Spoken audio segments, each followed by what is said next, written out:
নমস্কার বন্ধুরা, সকলকে আমার চ্যানেলে স্বাগত। রাজ্যের সমস্ত সরকার প্রসূত বিদ্যালয়ের শিক্ষক শিক্ষিকা বা শিক্ষাকর্মী এবং এদের পাশাপাশি রাজ্যের অন্যান্য সমস্ত গ্র্যান্ট ইন এড সংস্থার কর্মচারী এবং পেনশনারদের বকেয়া ডিএ এরিয়ার প্রদান সংক্রান্ত এই মুহূর্তে একটি অত্যন্ত বড় খবর সামনে এসেছে।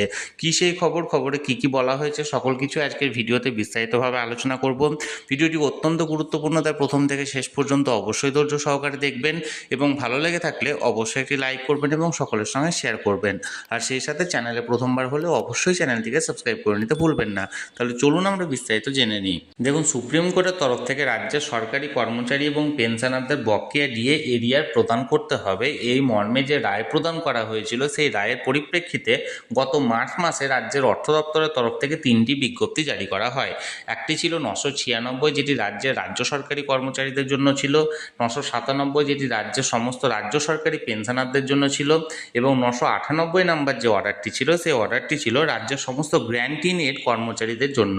এবং এই 998 নাম্বার যে বিজ্ঞপ্তি, সেখানে বলা হয়েছিল যে এই সমস্ত কর্মচারী এবং এই সমস্ত কর্মীদের বর্তমানে যারা পেনশনার আছেন তাদের সমস্ত যে ডিএ দেওয়ার বিষয়টি আন্ডার কনসিডারেশনে রাখা হয়েছে, অর্থাৎ বিবেচনাধীন রাখা হয়েছে।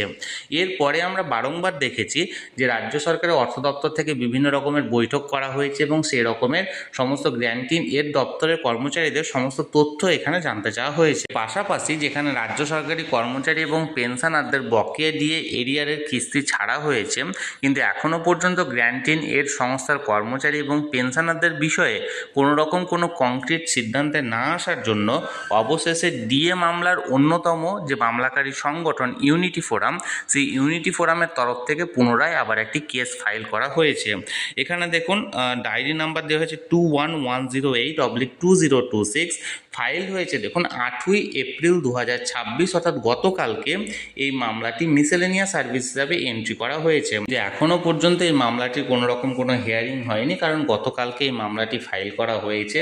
আমি সবসময় চোখ রেখেছি এই মামলাটির পরবর্তী কোনো আপডেট আসা মাত্রই তৎক্ষণাৎ সেটা আপনাদের সঙ্গে শেয়ার করে দেওয়া হবে। তাই যারা এখনও পর্যন্ত চ্যানেলটির সঙ্গে যুক্ত নেই অবশ্যই চ্যানেলটিকে সাবস্ক্রাইব করে চ্যানেলটির সঙ্গে যুক্ত হয়ে যান। আর এই ভিডিওটি ভালো লেগে থাকলে অবশ্যই একটি লাইক করুন এবং সকলের সঙ্গে শেয়ার করুন। আর সেই সাথে অবশ্যই চ্যানেলটিকে সাবস্ক্রাইব করে রাখুন। ধন্যবাদ, দেখা হচ্ছে পরের ভিডিওতে।